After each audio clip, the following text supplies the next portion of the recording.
Alrighty, folks, we got a bit of news here out of jihadwatch.org. I'm trying to bring forth the top news from the best compilation of sources, but we're just trying to catch up is all. We get overwhelmed. So, entitled, New Populist Leader Takes Denmark by Storm, Burns Quran, calls for expulsion of Muslims who aim to curb free speech. Boy, oh boy. Sounds like a winning situation there. Thank goodness. Europe, it took for all this bad stuff to happen to wake people up and see what was starting to happen and go on. And now they're starting to turn around. The countries are starting to turn around and fix things. This is a very good sign. This is very good. This guy needs to win. This guy needs to win. You watch, because the media might just attack this guy like nothing since, Trump. So that'll be a telltale sign. If the media are attacking this guy like crazy, you gotta vote for him. The media is like inverted. It's pretty sad.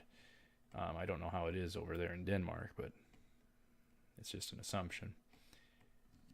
A new populist candidate in Denmark has taken the conversation about Muslim immigration by storm. In this brow-raising political debate below, 30-year-old Rasmus Paludan addresses the great replacement, jihad by immigration, unabashedly. Wow, this guy is in the know, and he wants to fix things.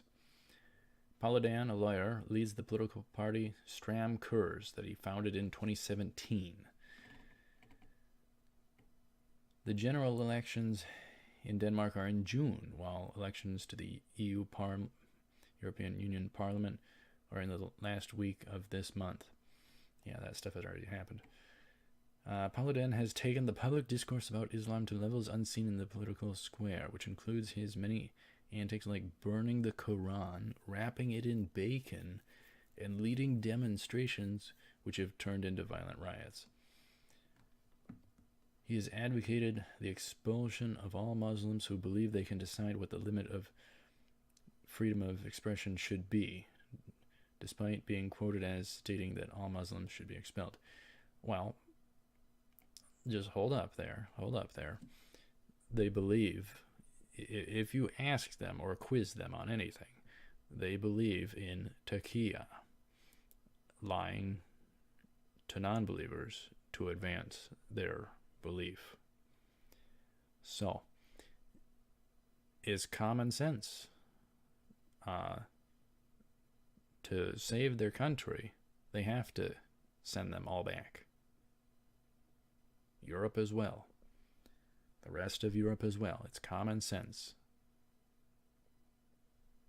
Either they get conquered or they get some spirit back in them and fix the problems. Many problems. Many articles. Many problems. The children get attacked. There's no-go zones which aren't safe. They just take over an area and it's like there's no stopping it. So there needs to be action taken, and they can't be above the law either. That's something that seems somewhat clear with some of the EU, that they're essentially above the law, which is kind of scary. That just can't be. Paludan has stated, I am one of the most endangered people in Denmark, says Rasmus Paludan. He's got the cojones. When we entered his secured office, where folders with criminal cases stand side by side with books about Islam's invasion of the West. No matter how offensive Paludan's antics may be, of which any Westerner is within his or her rights to condemn on personal grounds, as with offenses against Christianity, Judaism, and other religions. The violent reactions to Paladin sent the message that one religion alone stands above all the others and must not be criticized without threats of violence and attempted executions. Recently, Austrian Vice Chancellor Heinz Christian Strache alluded to the impact of mass migration and demographic changes on the country, saying his party would fight against population exchange. French Archbishop of Strasbourg, Luc Ravel, also spoke of the term's concept in reference to the demographic shift, saying Muslim believers know very well that their birth rate is such that today they call it the Great Replacement. They tell you in a very calm, very positive way that one day all this, it will be ours. Yeah, birth rates. That stuff alone is just crazy. They pop out tons of kids, and then all the nations are just under complete bombardment of all this anti-children stuff. It really makes you wonder. And then there's fertility problems, and male sperm problems. It's like there's something going on.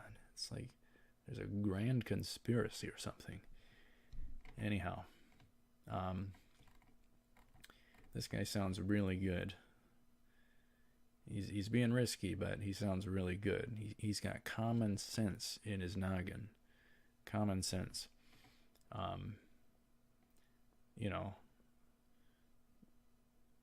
They want to. They also want to, convert via force or behead people. It's just common sense, not compatible with the rest of the world. So, it's not a system that can be trusted or anything. So, the best solution is to send them back home. Send them back home so that you protect the state and country. Common sense 101. Anyhow, let me know what you think. This is a good sign. This guy needs to win. He's pulling no punches. He's being bold, brave, everything you need in a leader, as far as I can see. So he's got what it takes. So let me know what you think. Thank you very much for watching. Stay tuned for more. I'll see you ahead. As always, take care and feel free to subscribe.